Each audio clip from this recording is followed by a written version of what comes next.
but it's a sport that kind of started becoming popular and mainstream in the 90s. And before that, there's definitely been MMA typed competition. They've had Vale Todo and a lot of different things in different countries. Valet Vale Todo, Tudo, like Portuguese. Tudo, yeah. Okay. So there's other countries that have been doing it, but in America, we kind of started making it mainstream with the UFC. That made it popular in the 90s, and then we've kind of just taken off from there. And so it's actually, what's interesting about it is it's become a martial art in itself. So before there was karate, Brazilian Jiu-Jitsu, Taekwondo, all these different arts that wanted to find a way to see which one's better, right? Because that's what martial arts is about anyway, is seeing what martial art is better. So the Gracies, which are Brazilian Jiu-Jitsu guys, they wanted to prove that Brazilian Jiu-Jitsu is better than every other martial art. And I wouldn't say that it was better, but they were beating everybody. And that's because they had a system on the ground that was more effective because most fights go to the ground. And the reason it was effective for them is because no one else knew how to fight on the ground. And they had a system for it. And so all they would have to do is take down any of these other martial arts to the ground, and they would win because they trained that aspect. But as time went on, people stopped looking at it as which martial arts is better. And they kind of took the Bruce Lee mindset of it. And they said, how can I take the best of all these martial arts? And so now, since MMA is a competition, you have to be versed in everything. And so now we take a little bit of the most effective areas of all martial arts and put them in one. And we've been doing it for so long that it's almost became a system in itself, right? So when people ask about MMA, well, what makes it mixed? It's a mixture of the effective principles of most martial arts taken from Judo, Muay Thai, Kickboxing, karate, Taekwondo, Brazilian Jiu-Jitsu. Every martial art that is effective, we take the effective principles from it as far as combat, and we put it all together in one nice package. So does it morph into its own setup, or is it, we're going to learn jiu-jitsu today, we're going to learn kickboxing next day? Yeah, and we still kind of do it that way because you still have to, even though you're training a bunch of different martial arts, you still have to categorize it and train it systematically. So we do that here. We do have our wrestling days, our takedown days, our kickboxing days, our groundwork days. But we do a better job now at easing the transitions. Instead of being, hey, this is only wrestling day, this is only kickboxing day, we have to be able to merge seamless from one to the other. So you can't just do kickboxing and then do wrestling and expect them to magically coincide, right? And so there has to be that ground of in between that you have to train to set up your strikes to get close enough to get into the clinch, or to have good enough wrestling to be able to close the distance for your takedown, and then how to seam them in together. So we do train them separately, but we also train them together, if it makes sense. We have to train those in-between areas so that way we can make one flow into the other. So kind of like you learn the basics of each different category, but then you learn the segue to transfer from one to the other. Absolutely. That's awesome. When lots of people think MMA or UFC, they think of, what was it, back in the 90s when it started up? And all I can remember is I worked at a video store, Great American Video, back in Brigham City. They had a bunch of UFC videos, and it was all dudes covered in their own blood, and just the whole entire ring. And back in the day, it was the square. It was like a boxing ring. It was just covered in blood. Right. So explain the difference between that image and what reality is nowadays. Well, it's interesting because not much has changed other than perspective, right? We're still doing the same thing. And I think that even back then, they looked at it differently than the general public looks at it. And so I still have people coming up to me like, why do you do that? People still think it's barbaric. But the general population is changing their outlook on it. And so where it used to be, there's nothing behind it other than human cockfighting, right? Now it's, oh, there's an art, there's a science behind it. These guys are actually using technique. They're not just going out there and going crazy and being barbarians. And that's how I've always looked at it. And it's cool to see that other people and the population is kind of starting to get that outlook on it as well, is that it's an art. And to me, it's a beautiful art. It's all I think about all day long. And when I watch a fight, I don't see like two men hitting or kicking each other or wrestling with each other. I see small, little, beautiful human body movements that make them effective. And so I think the sport has obviously evolved, but I think what's evolved more is the perspective of it, that it's not this animalistic, no science ritual of two men just showing ego, because it's so much opposite than that. Matter of fact, that same nature is counterintuitive to MMA. It's actually a very calm, relaxed, cerebral sport, not a aggressive, tense battle, you know? So if anything, like, I really think the sport has evolved for sure, but what has evolved the most is the population's opinion of it. So how long have you been doing MMA? I started competing in 2015 in MMA, but I was doing martial arts since 2010. So I didn't start competing until 5 years after I'd started training, but I had a kind of different background. I think a lot of us that grew up in the early days of martial arts, we kind of started in one traditional martial art, and then we evolved it into MMA. Nowadays, the kids have such an advantage because they'll just come into like a gym like this one that's MMA based, right? And so we didn't have that when I was starting martial arts. When I was starting martial arts, MMA, there wasn't MMA gyms. There was, you got to go to this gym for kickboxing, then you got to go to this gym for Brazilian Jiu-Jitsu. You had to piece it together yourself. And so the cool thing now is we do that for you, right? So when I started in Judo, which is a very traditional martial art that's just based on throwing people. And then in 2015, I was talking to my coach, and that we had kind of started piecing together striking, but it wasn't high-level striking at all. And then my groundwork wasn't high level at all. The best thing that I had was my throws, but I thought that I could compete. You know, we all, as men, I think we think that we can compete, right? Yeah. Like, we think that we're bad. And so, and then my first fight didn't help that, because I won in like a minute and a half, and then I thought that I was king of the world. You know, I thought nobody could possibly beat me. And so it was kind of interesting. But then my second fight, I realized, oh, there's levels, and you've got to really train these weak areas in order to really evolve in this sport. And that's kind of when I switched from training traditional martial arts to training MMA seriously. So. And you've had this gym for how many years? I've had this gym. So that's a good question, but it's different. So I've had Satori MMA for 2 years, but we recently expanded.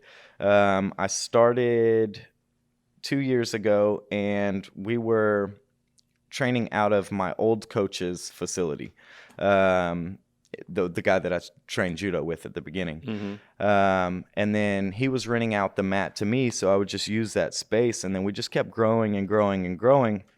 And I have a lot of good connections here in town, so there was actually a kickboxing gym at this location, and he was moving out of the state. And so he asked, hey, would you be interested in taking over my gym? And I said, yeah, man, we put my guys together with your guys. We can really start building something here. So in August of last year, we took over this location and expanded and really grew to the level that we're at now. How many are they called? Students? Mm-hmm. Yeah. How many students do you have? Right now on the roster, 111. Wow. Yeah. Showing up daily, probably about anywhere from 60 to 80. So we've got a lot on the roster, but how many times a week they come is based on whatever package they picked.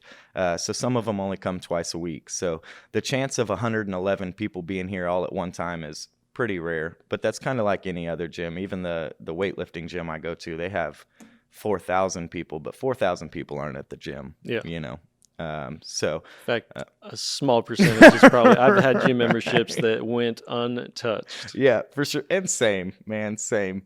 So and I think about that too. We don't have too many that are paying and not showing up because it's just doesn't make too much sense. Not like a Gold's gym where everyone pays their $9 a month and then never shows up. So Gold's is just winning. Yeah. But we do have a few that. And speaking of, if any of my students are watching, y'all need to come to the gym. So. It's empty right now. Yeah. On purpose. Well, in light of that, say there's a 36-year-old out of shape bald guy with a beard that wanted to get into MMA. Has the ship sailed? Am I just going to get battered and broken? Or is that something that someone a little bit older age can get into? Oh, absolutely. You'd be young. And not as far as obviously going to try to get in the UFC for sure. I'm not saying it's impossible, but as far as competing at that level, there's people that have been training since they're 4. So, but as far as training for different reasons, as far as self-defense, so as far as just general fitness, anything like that, you would definitely you'd be at a perfect age. There's no age that's too late to start. I've had 2 65-year-old ladies. Really? Yeah, oh yeah. And then they've been doing it for a while, so they come in here and they beat up the young kids. And there's nothing cooler than seeing 65-year-old ladies beat up some 18-year-olds. So yeah, I mean we've got quite a bit of older people, and I have a lot of people ask me the question, not just with the age, but then just the general fitness thing. So we've got people that are coming in out of shape that have never done anything, and they're like, well, I can't compete with you fighters, you know what I mean? And I'm like, I'm not asking you to compete with us. I'm asking you to just get a little bit better every day. And they do, and they come in, and day after day they get 1% better, as we say, and then by the end of it in a year they look back and they're like, man, glad I did that. I may not be able to beat Tito Ortiz, but I'm better than I was yesterday. And I think that in martial arts, that's all we can ask. All we can do is get as good as we can get, right? And so no one else matters. The only time that starts coming into play is if you're competitively fighting. Then you kind of want to be better than that guy. But for the most part, it's an art. It's a journey. It's as a martial artist, it's about self-improvement, not the other guy. So, of your 100+ students, how many of them would you say have aspirations to do it on a either amateur or professional level? 5. 5 out of, so most of them are here for the experience, for the workout, and for the knowledge of just self-protection. Correct. Yeah, I'm at 90, the majority, and that's kind of who pays the bills around here. And so we get into this interesting dynamic of, well, do we coach for the athletes and the competitors, or do we coach for the average Joe that's trying to get better every day? Because there's more average Joes than there are people that are interested in getting into the cage. And so we have to do both. So I have a competitors class that are competitors only. We do things a lot more rigid and hard, and I hold a higher standard. And then I have my everyday classes that I tailor our program based on the individuals. So, and that's one thing that I do pride on. We have good competitors here, and we're able to push them, but we're also not pushing regular people out of the gym either. So it's a super cool dynamic, and it's cool for the regular people also to get to train with the competitors, because they get to see the different levels that they can aspire to. So when you train, is it every type of martial arts on the table, or do you train in specific ones when you're, say, one of the fighters wants to help one of the average Joes, as you call them? Do they do just jiu-jitsu, or is it all out, everything? It depends on the day. So we have our curriculum set up by the day. Like Mondays we work groundwork, Tuesdays we do kickboxing and Muay Thai, Wednesdays we do takedowns, whether it's wrestling or judo, Thursdays we do kickboxing and Muay Thai again, and then Fridays we put it all together and spar. So we do stand-up sparring where we're just striking, and then we do everything sparring where we're standing all the way from the feet all the way down to the ground. So it's set up on what people like. What's interesting about this gym is I'm a big MMA guy, so I believe you have to know everything. But a lot of my students only want to come kickbox. They could care less about going down to the ground. They could care less about takedowns. They could care less about any sort of groundwork. They just want to come in and kickbox. And that's cool. Just come Tuesdays and Thursdays, so we can set that up for them too. So we kind of had to tailor what days based on general interest, because we don't have as much general interest on takedowns and groundwork. So just because it's harder, or is it just not applicable, or not as sexy? I wouldn't say that it's harder. I think there's a comfort level in it. I do think that it's more taxing on the body to be wrestling and doing groundwork. But kickboxing's hard too if you've never done it and you don't know what you're doing. But I would say that I don't know. I don't know if it's the atmosphere that we've created, because we've got, even though I do my takedowns and groundwork, it's not my favorite thing. Like I'm a striker. I'd rather strike. So I do have those classes, but I think a lot of my students, unfortunately, have taken my mentality, which is, let's just keep this standing and punch each other in the face. So I don't know, but there's schools in town that just work jiu-jitsu only, and they've got full classes, So and then they also specialize in it a little bit more. If I had to pick one area that we're super good at, it's our striking. If someone wants to work strictly on the ground only, there's honestly better gyms to go to, and I'm very upfront and honest about that, because I think you have to be. I don't think it should be in the sport if you're not upfront with people. There's a gym that I go to, the Holy Grail, that has the best jiu-jitsu in Texas, here in Victoria. Really? Mm-hmm. In Texas, here in Victoria? Mm-hmm. Absolutely, hands down. And who runs that gym? Jordan Hawley. Okay. Yeah, he's a real good guy, and he's been working with me a little bit. I've been trying to get over there more and more and more, but he's high level. He's a black belt competitor, and that's all they do 7 days a week. And I try to explain that to my students too. Sure, we do. In MMA, that's the main issue that arouses. In MMA, you become, you have a basic understanding of the basics in most martial arts, but in doing so, that you can't become a specialist. You know what I mean? So we don't have enough hours in the day to train one area. We have to have a broad scope on things. And if you look at like the Holy Grail, they do jiu-jitsu 7 days a week, 4 hours a day. That's all they do. So they're gonna be awesome at it. We're working kickboxing, we're working wrestling, we're kind of becoming a jack of all trades, where they're becoming specialist in their area, right? And so, just the same as if any of my MMA guys went over there and only did groundwork, they're gonna beat us. But likewise, if they came over here and did everything, we would have the advantage. So it's a double-edged sword as far as that training goes. But so move that into the ring to someone who's a competitor.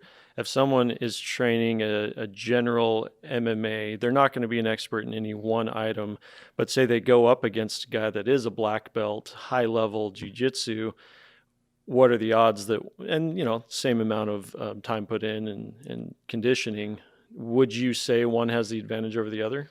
It depends on what we're competing in, right? And so if in a in an MMA cage, MMA, I feel like you have to be training MMA. You can't. Yet no longer is it the day where you can be a black belt in Brazilian Jiu-Jitsu and do no striking and no wrestling and then come in and win a fight. It's just not going to happen. Like the Gracies did back in the day. And the Gracies were able to do that because there was no basic understanding of Jiu-Jitsu. Right. And so they could take people down to the ground, and once they got them there, it was over. Whereas now in MMA, people are getting the basic knowledge of jiu-jitsu, if not enough to be able to get back up, So yeah, no longer. And that's why I'm not saying the Gracies aren't amazing. They're definitely amazing, but that's why the Gracies definitely wouldn't have the same level of success now that they did back then, because the whole sport has evolved. We're not working at a deficit in that area anymore. So it's an interesting thing, and it's going to continue to constantly evolve. as time goes on. Everyone's going to have to become better and better and better at each individual thing. And I just genuinely don't think that becoming a specialist in only one area it won't cut it in MMA. You have to be broad. You have to be able to defend yourself in every position, not just one. So, of all the different types of martial arts, would you feel comfortable putting a percentage on what is used most? Is it mostly jiu-jitsu, like 50-50 striking jiu-jitsu? Is it pretty even across the board? I love that question because it's a really, really good question, and it changes every year. And you'll watch it happen. You'll watch the UFC champions go from being all Brazilian Jiu-Jitsu black belts and specializing in Brazilian Jiu-Jitsu to the next year all wrestlers, to the next year all strikers. For a while there, we were dealing with all strikers. I mean, we had Israel Adesanya. We had a bunch of high-level strikers winning. And then for a while there, we had wrestlers. We've got people like Khabib, that are just out there to wrestle. They're not out there to do anything else but wrestle you. So it changes. It constantly evolves. And what I try to also explain is it's not the martial art. It's the martial artist. And so it doesn't matter what martial art you use. What matters is whether or not you're effective at bringing it to your ball game. Like whether or not you can emphasize that game plan better than your opponent can emphasize his. So it's hard to tell. It could go multiple ways. And then there's no way to rule which one would be better, because sometimes you'll have a striker versus a wrestler, like Jorge Masvidal versus Ben Askren. I don't know if you saw that fight. But Masvidal's a high-level striker. Ben Askren's a wrestler. And Masvidal knocked him out in, I think, 10 seconds with a flying knee. But had that fight happened again, would the same thing happen? Yeah, who knows? The wrestler may win. So it's who can be the most precise at any given moment, and that goes back and forth. That's a good answer. And that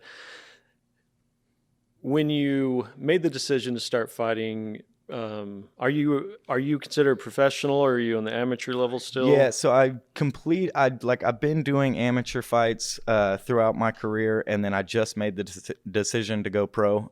So right now we're in the middle of making sure that I'm where I need to be on the pro level. And so now I'm going pro, but I've spent my whole beginning career amateur. So just recently, you're starting to make that move. Yep. What changes going from the amateur level to the pro level? Are there different requirements?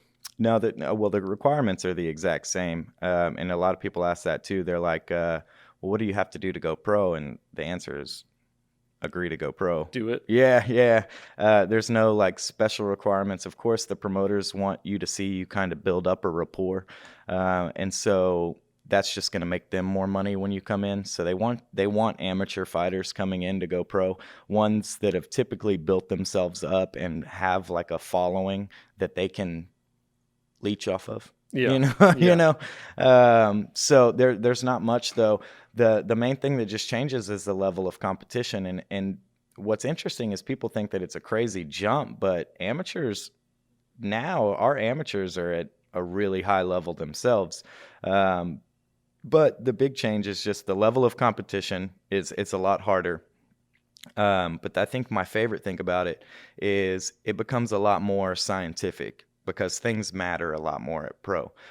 So instead of seeing these wild in amateur fights, if you go watch any amateur fight, it's kind of a wild brawl, right? They're fighting with pure emotion. They've never been in that cage before. They don't know how to conserve energy. They haven't had to suffer consequences on decisions yet. So they fight a lot more reckless and with a lot less technique. But when you go pro, A, you've had the experience, so you're a lot calmer in there. B, you've got more technique because you've been in that situation before and you know how much technique is important compared to just going out there and letting loose.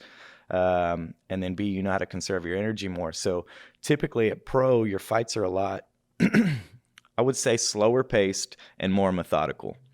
Compared more to of a amateur. thought game than just Right. throwing punches. Right, right, absolutely, and you have to fight that way because at the pro they will take advantage of any little slip that you do in there. So you have to be a lot more methodical. You can't just be going reckless because every time you go reckless, you're opening yourself up to 100 different ways to get knocked out. So it's interesting. It's a lot smarter of a game. It'd be like, to me, pro, it would be like playing chess compared to playing checkers.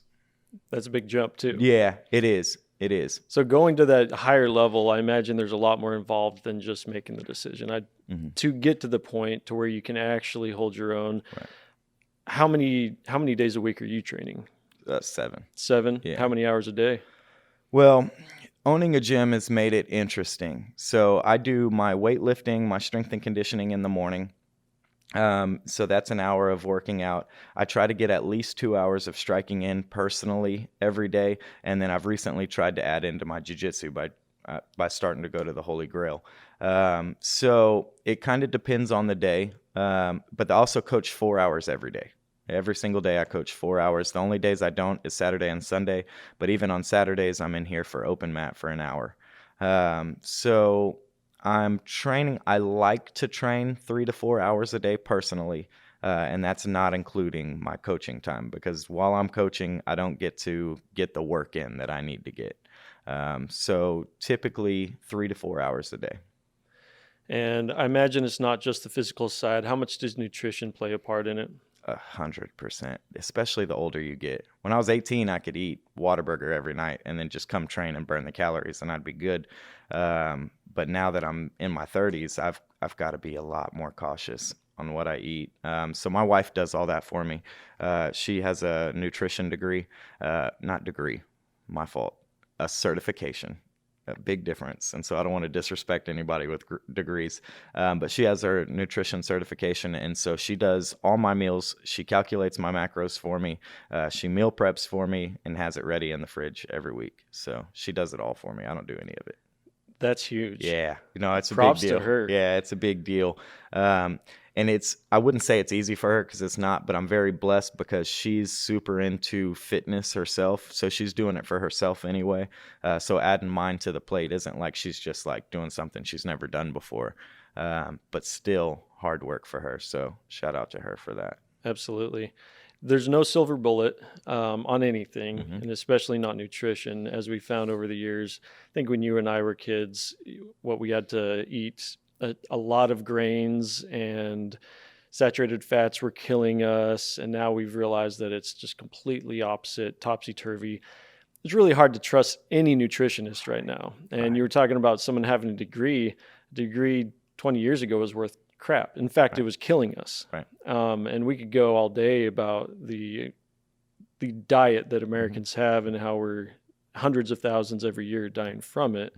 But when you're eating different items, how do you wade through all of those different concerns? Because you could go carnivore, you could go completely vegan. And both very high-level professional people have done both, and both have been successful. So what do you personally do, if you don't mind me asking? I don't think about any of that. That's why I get people that like care about that stuff. Not in a crazy way, but I do the same with my supplements. I don't have enough hours in the day to tread through all the research that it would take to truly understand. Nutrition is a science in itself, and so to try to become a scientist in that, I wouldn't have enough hours in the day, especially with what I'm doing already. I try to, and that's one thing I do with business, and that's one thing I do with my martial arts. I specialize in my area, and then I go to people smarter than me for the rest. And so with my diet, I don't know if I'm doing the 100% right thing, but I trust her opinion far more than I trust my own because she's done research, right? Now, whether that research is invalid in 5 years or taken over by another fad like we're doing keto or something like that, I don't know. Maybe I'll let her continue to research and we'll figure it out at that point. But at least someone's doing the research because I can't. Same thing with my supplements. I can't sit and study supplements all day and what is going to help me. I go to my supplement guys and I ask them, I tell them my goals, and that's what they do all night. They research that stuff. So I trust people. That's wise. Yeah. Go to a tax guy if you don't know how to do taxes, and Right. sometimes, most of the time, it ends up being cheaper. Right. So as a carpenter, everyone asks me to make stuff for them. I'm like, you don't want me to, because it's going to cost 5 times as much as you could get it at Walmart or wherever, Ashley Furniture, whatever it is. There's a lot of skill behind what these guys do. There's a story. I saw it on a Facebook that was like that was this story. Yeah, is that what you're talking about? Which is, What the story was, the guy, I think he was asking for carpentry, and he told him the exact same thing. He said he gave him the price, and the guy told him, "Oh, that price is too high." And he was like, "Okay, well then in that case, I do remember that one. Yeah. yeah." And he was like, "Well, I'll help you, but blah blah blah blah." You got to go buy this tool right. and this tool and this tool. That's $4,000. You got to buy this material. Right. It's that much. Right. Oh, well, I don't know how to do that. Well, I'll teach you how. I'm not going to do it for you, Right. but it's probably going to take you a couple days to learn how. Right. And he's like, at that point. And then he realized at the end, A, it's going to cost me more money, but then B, it's still going to turn out worse than if that guy would have just done it. Exactly. You know, so it's pretty interesting. And there's a level of, like, right now, I have no experience in broadcasting. I have no experience in podcasting. This is, I think, going to be my like 7th or 8th one, period. But I'm going to have to do some of this stuff myself. And luckily we got YouTube. We got a bunch of different tools, but there's at least an option. And that's the greatest part about living in today's age is we can literally do anything. When I was young, my mom told me you can do anything. And I'm like, yeah, okay, whatever. We couldn't. Nowadays, we really can. I mean, we have physical limitations, and, you know, some of us just aren't as smart as the other guy. I'm looking at myself, but it's amazing that we have the ability to branch out and learn for ourselves. Doesn't mean you should try to start from scratch always. Like I hired someone to do some of my design work, as we were talking about earlier, and you probably learned on this painting. In fact, you said you were never going to do it again. Huh? No, next time I'll just have someone do it.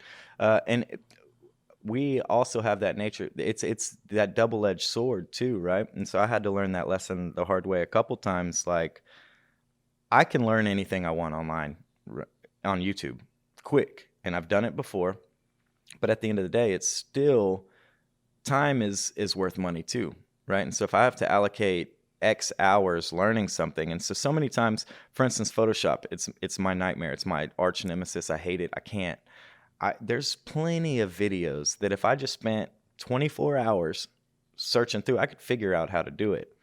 Or I could call my marketing company, have them, for instance, this flyer. I had an event coming up not that long ago, and sure, I could have made a flyer. It would have probably taken me 3 days to make that flyer. And I could have learned how to do it, and then I might have been good for the rest of it. It cost me, they did it for $8. Wow. And so it's like, what?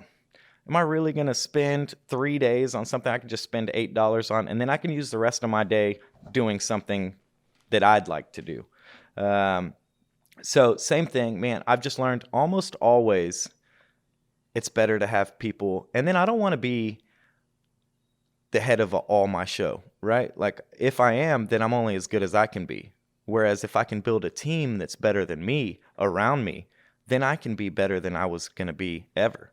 And so that's why I've third-partied my marketing, all my tax stuff, my books, everything. Almost everything that I do is done by people better than me, because that makes me better than me, right? And I don't want to just be as good as I can be. I want to be better. So that's been an interesting lesson for me, and I think I picked that up from a Robert Kiyosaki book. I don't know if you're familiar. He did the Rich Dad, Poor Dad series, and that's what he said. He said, man, the best businessmen, they're just better at finding better people. And so I've really tried to emulate most of my stuff on that. And it works. It works. It seems to be. Yeah, I wish I would do that with my stocks, but I'm about ready to do that. We were talking about that before we started recording, and I think there's a lot of people over the past 12 months who felt like they were complete geniuses. Yeah. I was one of them. I was on point. I picked all winners, and then I realized it's easy to pick a winner when everything's winning. Right. For sure. For sure. Yeah. And yeah, me too. I mean, I felt invincible. I felt like, man, I'm a genius. Like I said, I went up like 60% in 1 year. And I was like, man, I'm killing every market right now. But every stock was going up 60%. Like, I'm not a genius. I just Yep. had. You talk to people that just got into the market a couple days ago, they're not doing well. Mm-mm. No one is. Mm-mm. And that's the danger of jumping in on that. So the whole premise of my show is that I have no idea what I'm talking about, and I really don't. And I've dabbled in a lot of stuff. I'm that typical jack of all trade type of guy, Right. master of none. And so I want to bring up, as I'm talking to different experts like you, the dangers of getting into whatever it is, whether it's nutrition, fighting. I've had other people on that are into food production and why we need to be careful about what types of meat we buy. And one thing, even though I'm not an expert on it, I have found is if you're going to go into the stock market, do your research. And that research is it's gambling, and don't gamble with the money you don't have. Right. No, and that's 100%. And yeah, if just as much of a chance as it has of going up, you have just that much of a chance of it going down. It's you can try to predict it all you want. You can watch graphs, and I study it myself, and I try to look for trends and patterns and things that I can follow. But even that's still a gamble. It doesn't always follow those trends. So. And the world's changing. We have years and years of these people who have studied the stock market, and they have what's called fundamentals. Mm-hmm. And those fundamentals are, I'm not saying they're gone, but the world's changed ever since. I don't want to give too much credit Robinhood because there's a lot of people that aren't fans of them, but they did change the game. They allowed the retail investor to realize that they could come in, just a normal guy like you and me could actually make some money off the stock market too. You don't have to have 100 grand to do it.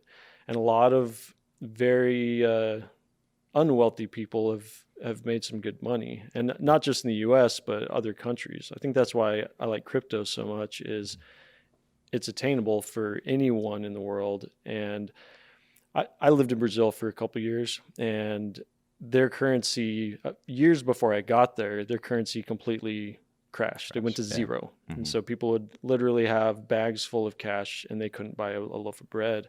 Wow. And so when I was over there, people had huge stereos, they had huge TVs, they spent their money immediately. Like payday, everyone would go to the Brazilian bank. There was one place to get your money, and there was a line out the door first thing in the morning. Everyone took their cash out and ran because they didn't have faith in it. Right. And that's because the government was not handling it well. So with cryptos now, I think that we're on the precipice of a very good transition as far as humanity goes worldwide.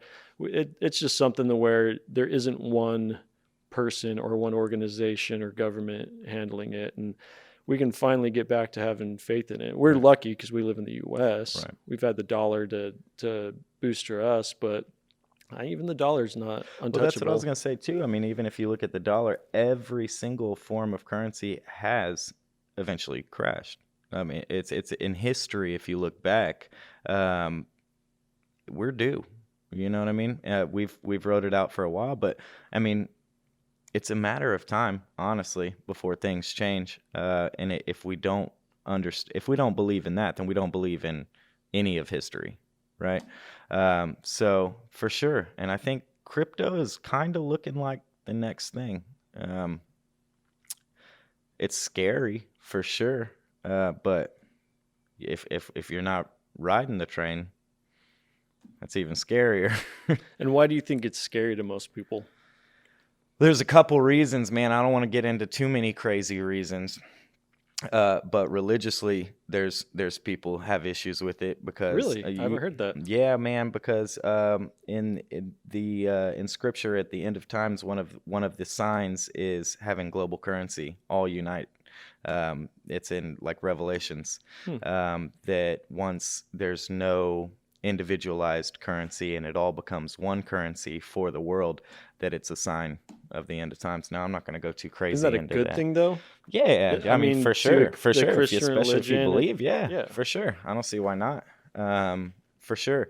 But, and then more than, because that to me I'll look aside because we've had a bunch of revelations that have already started coming true, and it becomes of like, if you try to time that, then we're playing a whole new ball game that I think we'll always be wrong on. But more so, people's attachment, right, to currency, to money. I still have that same attachment to silver, so I also collect silver, and I don't know, like a lot of people, especially people like that are older than I am, but including me, we become attached to things. So I collect currency too.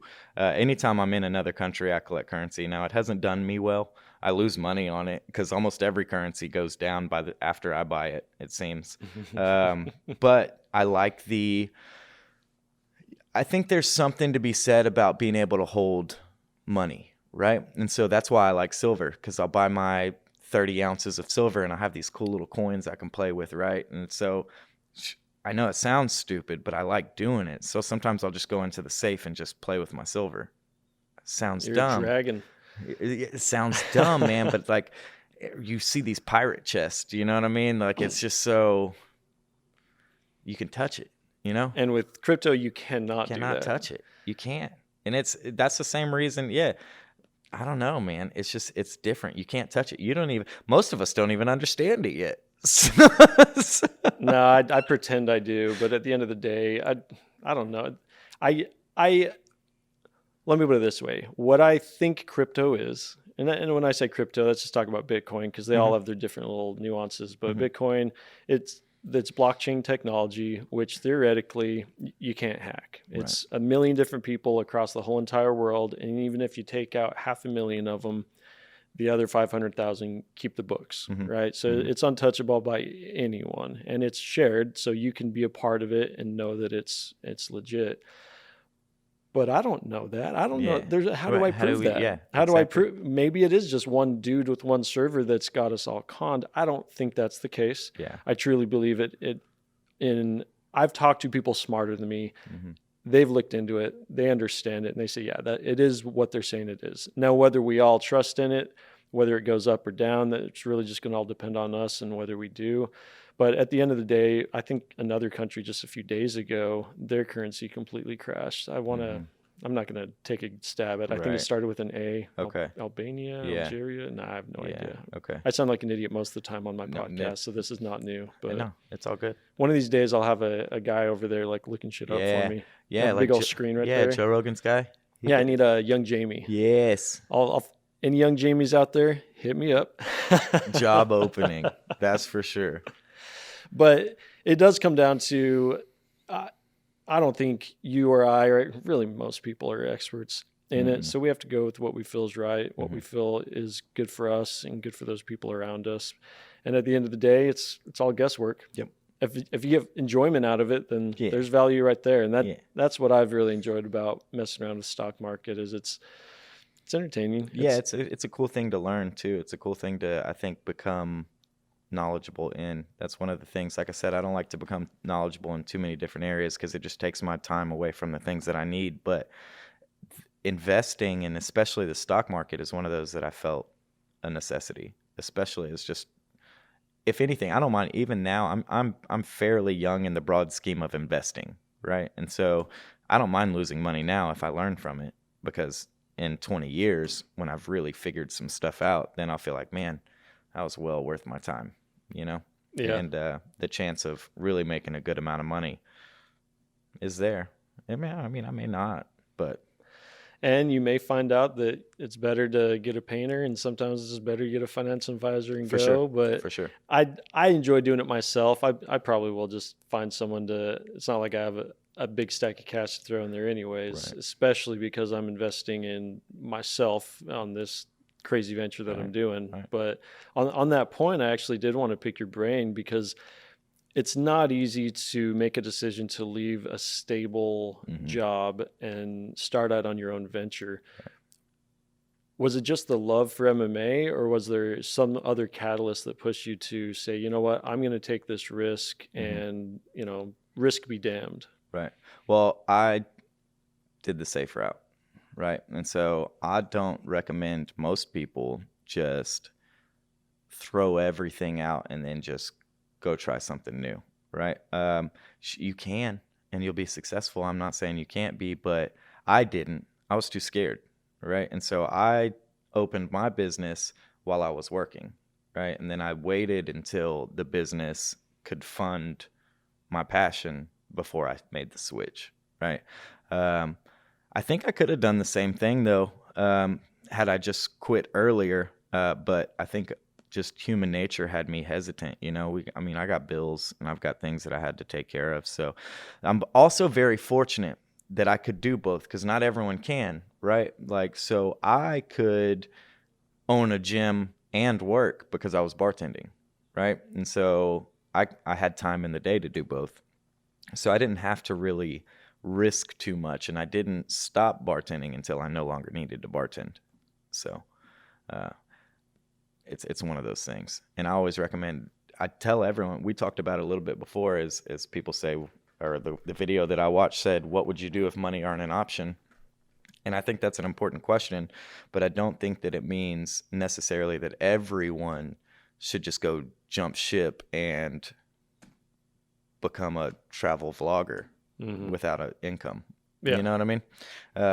It's just, it might work, but you're gambling at that point. I'm giving myself a 1% chance that this succeeds, but it's going to be a journey along the way. That's a low percent, man. Hey, man, I'm a realist. Come on. No, I don't like that at all. Obviously, I think there's a lot higher chance. There's no way I can fail at this.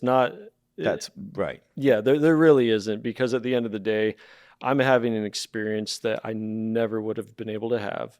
And the second that the seed got planted in my head that this is what I truly wanted to do, I would have hated myself had I not gone through with it. For sure. And luckily, I've made good enough decisions in my life to put myself in a financial situation that I could do it. I'm not going to be living like a king by any means. Yet. But it's something where, as you said, I was driving down the road one day, and it was I'd already decided to leave my former job and had given them my notice, but I'm like, yeah, I'll take my time. They needed some help, so I stuck around, and I'm sitting here thinking, Jace, is this really what you want to do? And I drove by this huge billboard of Powerball, and I think at the time it was like, some ridiculous 500 million or something. Right. And it just struck me. It's like, Jace, the fact that you would still go down this road, even if you won that lotto, says it all. Right.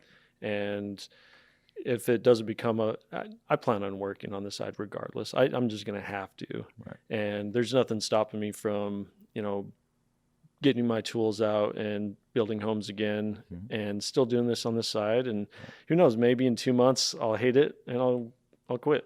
Yeah. But at the moment, I'm loving it because this is a blast. I just love getting to know new people, especially people in your situation that have the stories to tell.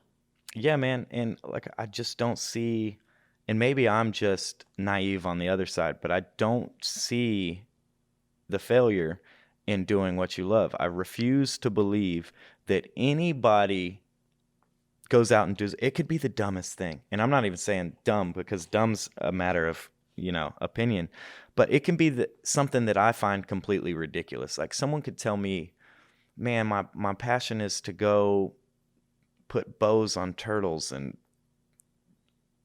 film them walk across fields. Well, let me give you one that's a real life example, and I think it's right what you're going at. And I don't know if you've seen this guy. I need to look him up because I don't know his name, but I don't know what, I think he's Asian of some sort, but he puts on nipple clamps and hooks them to like sheets and then like pulls them out from under glasses. Yeah, okay. And he just keeps doing weird, weird shit now, like that. I guess my main question with that is, do you think he loves that?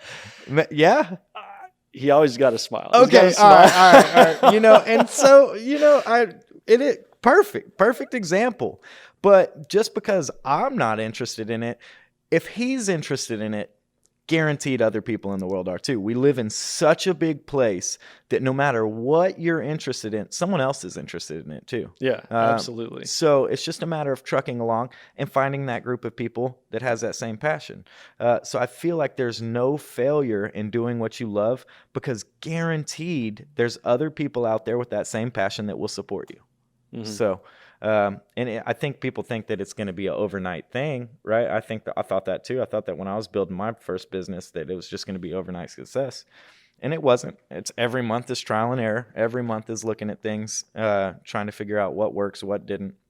And so it's super interesting. But I think there's no failure. Even when I have a bad month here, I'm not mad at what I do. Like I wake up every day and I come to a gym and train, So how mad can I be? I'm not that upset. Would you say it's still a lot of work though? So much more than I ever imagined. I think that's where I think people get confused. Because I think some people say, is that me or no? Yeah, okay.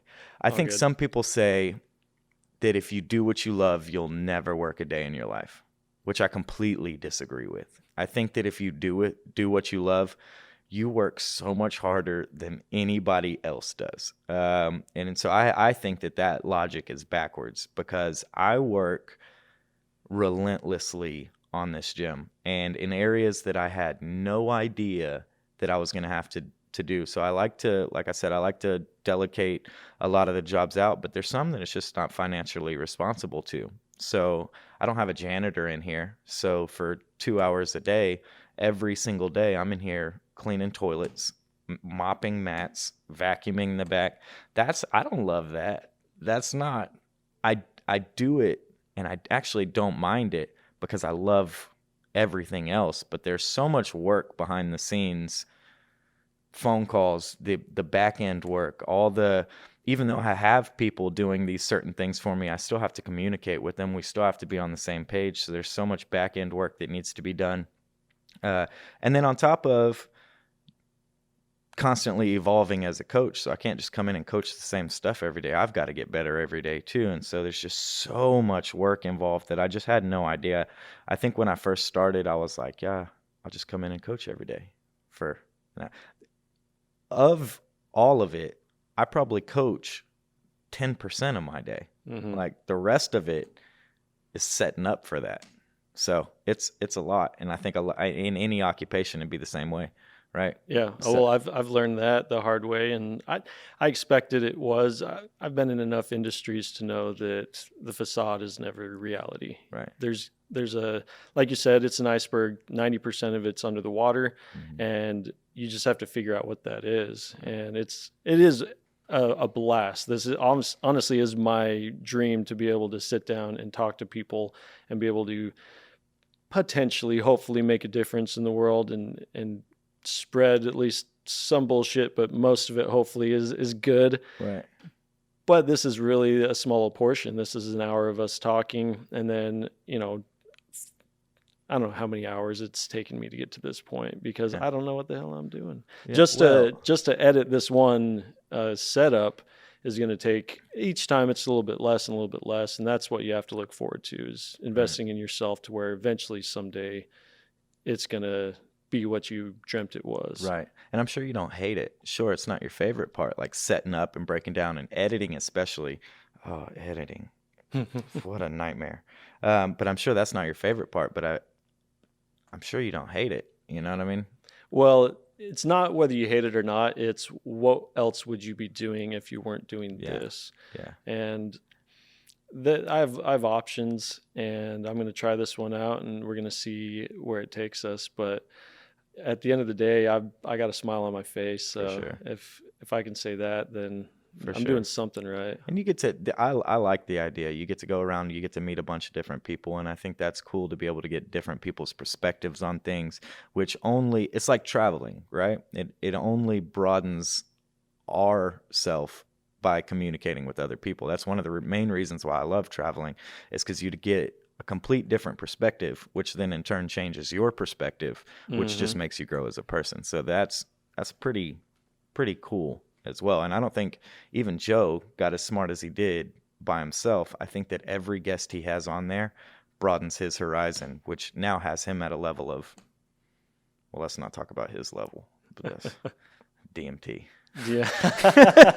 We've actually talked about DMT on my show. I have a good buddy that he had a very conservative upbringing, and after he was already an adult, I don't know what the first thing that pushed him into it is. He probably said on the show, but he tried, I think it was cannabis for the first time. And he's like, this stuff's great. Why has everyone told me it's terrible? And so he openly was talking about trying other psychedelics. And at the time he hadn't tried it yet, but his goal was to check out some DMT. And I'm not saying that it's something I've done or something that I plan on doing in the near future, but it's something that I'd like to know more about. Yeah. I've seen too many parallels between near-death experiences and DMT trips. And whether you're a religious person, whether you believe in an afterlife, or whether once you check out at the end of your life, it's just blackness, regardless of what your base belief is, knowing more about that is going to be valuable, because we can talk about your gym, we can talk about my podcast, we can talk about crypto, but at the end of the day, it's life, right? And what is life and what's the point? And some people have it figured out, and good for them. And other people have no clue, myself included. Same. And I want to know. I'd love to know if there is an objective truth out there. What is it?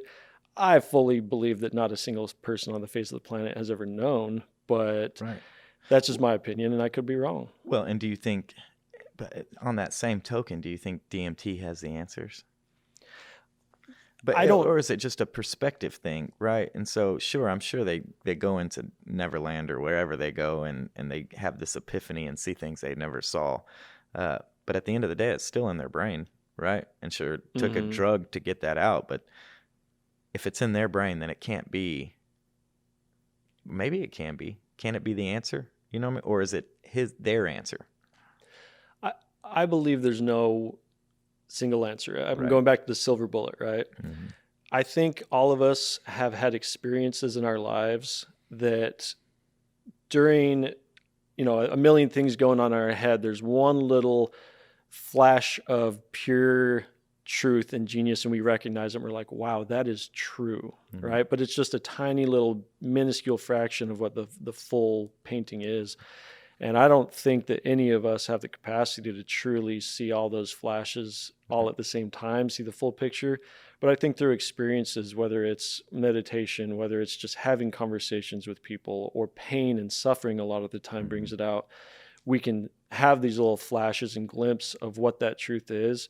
And it's slowly going to gravitate towards bringing us to what I feel is the purpose of life, and that's being happy. Because if you're miserable, who cares if you're doing what you quote unquote should or should not be? If you're miserable, why live it? That's enjoy this life, and that's find things that are going to make it more enjoyable. So if you're at a job that you don't like, I'm not telling you to quit your job and go do something else. That's a terrible idea, because you need money to live. We currently live in a certain society that has rules, but you need to start figuring out what that passion is. And then, and you luckily knew what that passion was before you took that jump.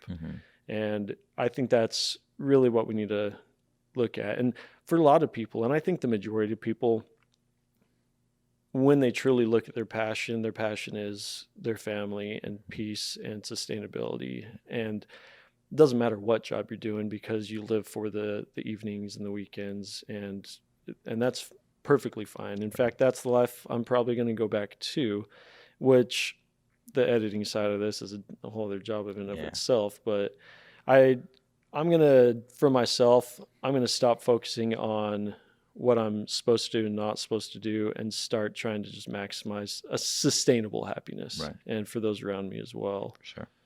But that's just me getting on a fucking soapbox. Oh, I like it. I mean, that's the plan. That's what we tell everyone anyway. It's not about the destination, it's about the journey, right? Absolutely. And it's always like, I got to remind myself that in the gym every day when I'm getting beat up.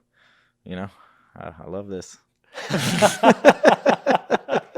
Just put on that smile and tell yourself. I could be at work. I could be at a job. So I'll take the punches in the face. It's all good. It's all good. And and so to go back to that real quick too. So I'm not sitting here also saying don't go to a job that you don't like and then continue to pay your bills and stuff like that. And there's plenty of people happy with that. And so I'm not talking down on people that like go to work every day. My wife, for example, I mean, she goes to work every day. Is it her passion? But no, she's happy with it. She makes good money. And then she also gets to travel around the world. That's her passion. Oh, wow. Right. So sounds like I need to sit down and talk to your wife. yeah, man, she's really got it figured out. She's real smart. And she's definitely the reason why I got my stuff together, for sure. Because she's always had her stuff together, and I've just been like a wild card my whole life. And then just being around her for a while, I started to realize, you can play this smart. You don't have to be an idiot all the time. So she made me better. So that worked out well. Find someone like my wife. Fantastic. I'm lucky enough to have found someone that's she's a very good person. She puts up with my shit, in other words. And I think any happy couple, they will maybe not say it the same way, but it's really what it is. We're all making this up as we go, and we can pretend all day long that we've got it figured out, but finding that person that's willing to put up with that and take you in your moments of weakness and vulnerability is one of the most valuable things you can have. Trust is a theme of this show.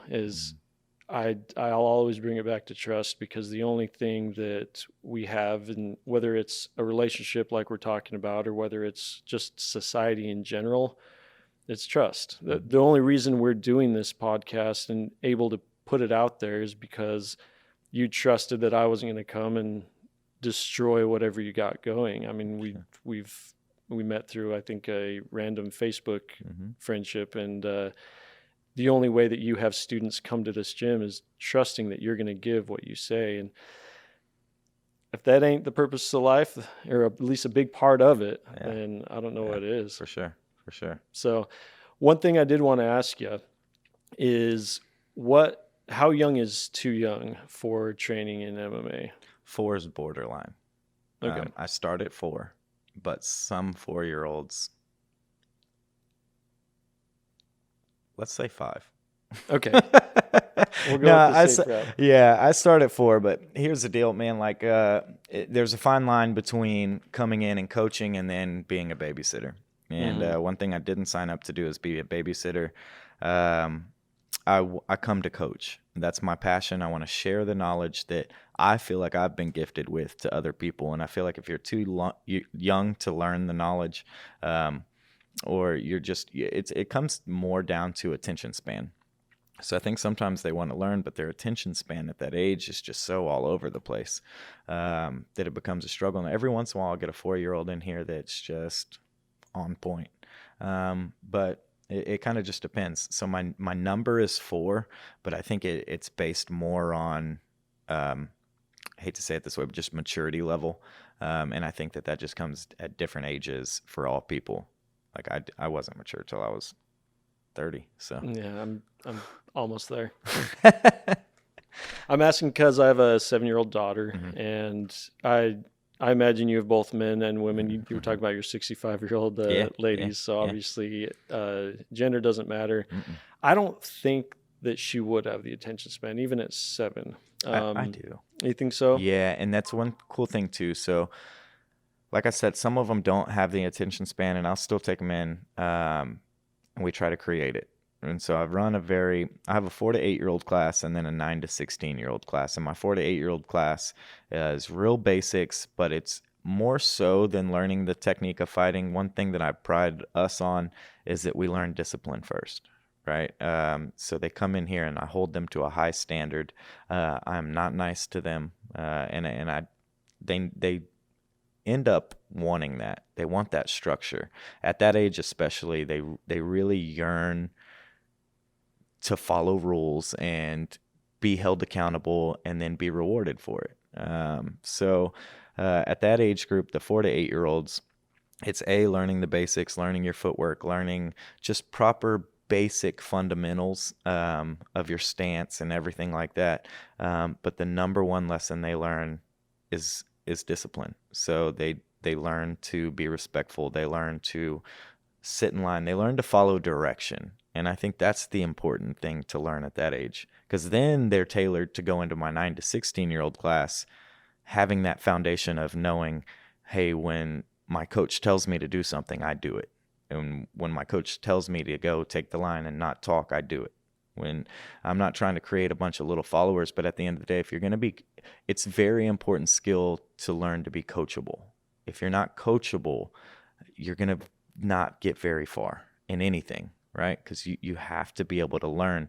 And sometimes that involves taking direction, taking order, being quiet. So I think that's my favorite skill that I learn in that, or that I teach in that class. It's just that basic fundamental of being coachable, being disciplined. And that's a skill that I think a lot of kids that don't do martial arts don't learn. And we see it in society nowadays. Kids are going wild. Not my class. So I pride myself on that. I was going to ask you, because I've heard a few stories about you rarely have a bully that is not professionally trained, but trained in any martial art. Mm-mm. Why do you think that is? Discipline, respect. I think these are the values, not just with training the martial art. I think those are the things that are instilled while you're learning it. There's not very many, like in real life, Cobra Kais out there that are just teaching you go hard, no mercy. I've never been into a gym that's taught that. So watching the Karate Kid, that's like one of the very first times I've ever seen a gym like that. I'm like, oh, there's really people out there like that. Like, and maybe there are, but for the majority, martial art is a very respectful and disciplined place. And I don't care what martial art it is, whether it's Taekwondo, karate, MMA, kickboxing, Brazilian Jiu-Jitsu. The first thing that comes into mind whenever you bring up any of those words is respect. Like, and we learn that at an early, it's one of the first things we learn. And to not abuse what we've learned. I tell all my kids aren't allowed to fight outside of the gym, and I get a lot of like backlash about that, surprisingly, because the parents are like, well, the kid pushed him first. And I'm like, yeah, but your kid knows how to fight. Like, that's not fair. And I try to like relay it back to, like, if a woman hits a man, should a man hit a woman? There's argument about that too, as far as equality, but it's not equal. You know what I mean? Like, if a woman hits me, it's not fair if I hit her back. That's a whole different, that's apples and oranges. Those are two different things. She's not going to kill me probably, but I have the potential to really do some damage. And so the same thing with trained fighters and not trained fighters, especially if it's just to save face or just to fight out of ego. Like if you call me a punk, like for real, I gotta hurt you now because of it. I'm a trained, that doesn't make sense. And so, the bully thing, it's going back to the bully thing. It's interesting. The bullies end up tend on picking on weaker people, and you can generally tell that just by their posture and their eyes. I know it sounds crazy, but I can always tell if someone's really able to defend themselves just by the way they look at me. And I feel like when people look at me too, like, if someone's really trying to pick on me, and I think that if they looked me in the eyes, they would realize instantly that's not a good idea. And I don't have that issue anymore. And most of my students don't either. We've had some of the students came in originally due to bullying, but not only do we teach to be above that, but we're also a team in here. So now if you're bullying one of us, we have a support group. And I'm not saying we go out and jump people, but like, we have a team that we can come in here and we can talk to about it, right? Mm-hmm. So bullying is also loosely defined now, right? And so I'm not discrediting bullying, but what's bullying now was being a kid when I was growing up. And it's different. There's online bullying and there's stuff like that, but we had to learn how to deal with it, right? Because it didn't go away when we were kids either. We just either had to learn how to be above it, or my parents taught me to just hit them. And I think that's wrong, but I didn't know how to fight. So I feel like I'm good on that area, you know, like, yeah. So I don't know. It's an interesting topic, but we view it a little bit differently here than I think a lot of other places. But end of the day, I think that when you learn a skill, it's your responsibility to use it properly. And I think most of my guys know that. And I have to take my own advice on that. If I'm out in public and someone starts stuff with me, I mean, I can't just go beat them up. At the end of the day, I'm going to end up in jail. So, in any fight, anybody, you're going to go to jail, whether you're right or wrong. If someone hits me in the face first, it's not self-defense if I beat them up, right? I'm still going to jail. So, it's just at least something to think about. Which brings me to another thing that you hear on the street a lot, and I don't know if there's any truth to it. When you become a professional fighter, do you got to register those hands? Well, yeah, the hands are registered, but that's the stupidest thing I've ever heard, right? So I'm a registered, like I have a license in my wallet that's like mixed martial artist registration, right? Now, I will say, if I do get out in a fight in public, they're like, oh, you got to pull out your card and be like, oh, look what I am. No, I mean, no. Have you seen Once Upon a Time in Hollywood? I have not. Okay. So there's this scene where Bruce Lee's in the movie, and he says something about my hands are registered. Bruce Lee says, my hands are registered as lethal weapons. If I hit you, I'll go to jail. And I'm like, and he goes, well, if anyone hits anyone, they go to jail. You're not special. You're not going to get a special charge for it. You know what I mean? Like assault with a deadly weapon. I doubt it. You know what I mean? If anybody, that's assault regardless. Yeah. And so, no, there's not like, I genuinely don't see. And unfortunately, I was a bouncer for a long time. And I've been in a lot of fights at the bar that I was working at. But never once did the cops go, up. You used your weapons to defend yourself. You're going in. It's so stupid. Well, now I know. Yeah, don't ever believe it. If anyone hits anyone, they go to jail. So assault's assault. And I highly doubt that they're going to put deadly weapon on it.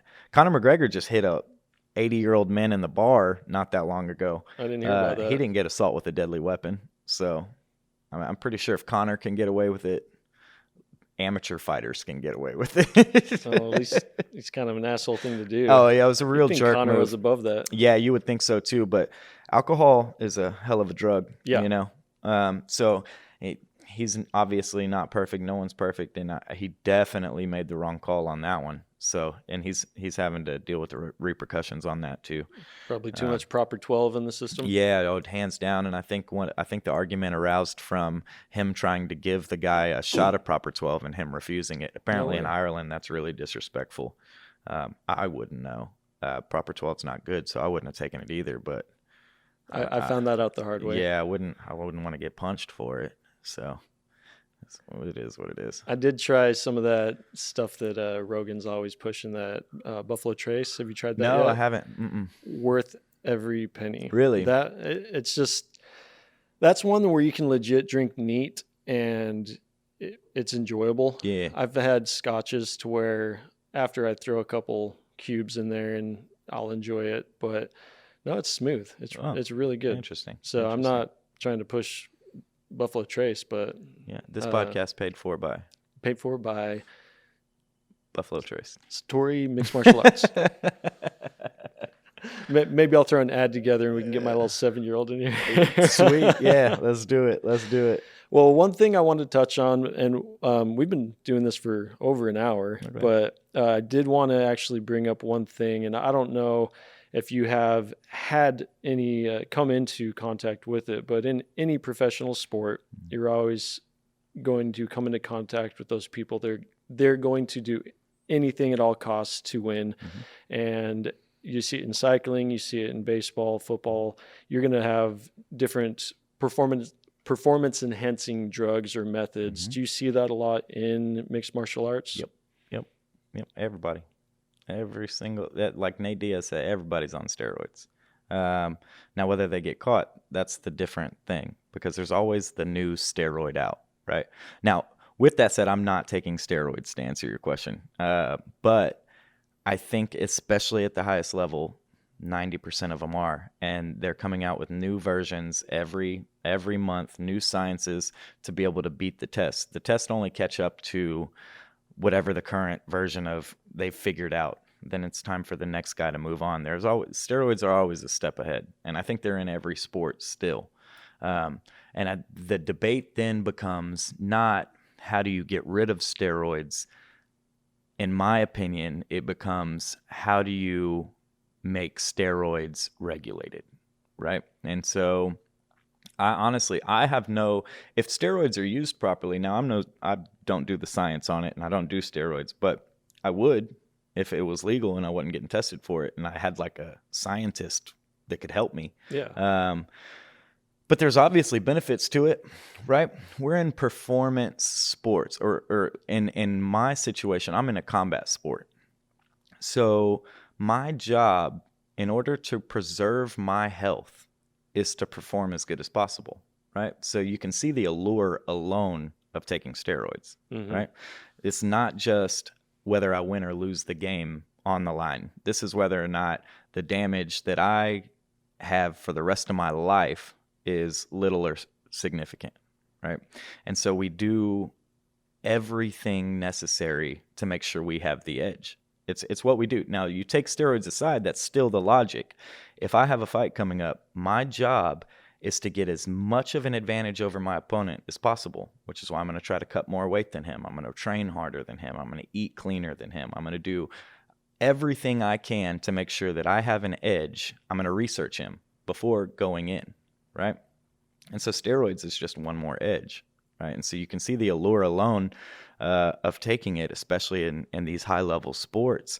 And I'm not opposed to it. You guys are asking us to get in the cage and genuinely affect each other's rest of our lives by damaging our bodies for entertainment, but we're not allowed to Protect yourselves. Well, and I'm not saying steroids are going to protect me, right? They're not. But something like HGH it could help. Can. It can help. That's absolutely. It can definitely help. So I'm not 100. I'm for the rules, but I sometimes think that the rules should be looked at differently. So all these guys that get, I'm just not one of the big advocates. It's like very judgmental on it. It's one of the things. Like, I don't know. It's interesting. I agree with you 100%. I think that goes for a lot of other items as well, and we won't get into that today. But the difference between following the rules and whether those rules are right, we need to start looking at the rules more. Right. And if something's taboo, maybe we should look at it harder, right, instead of trying to hide it. Mm-hmm. Absolutely.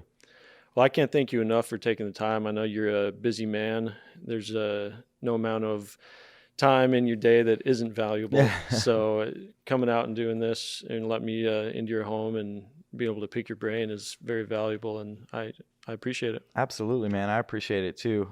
It's funny how time can fly when you're having a good conversation.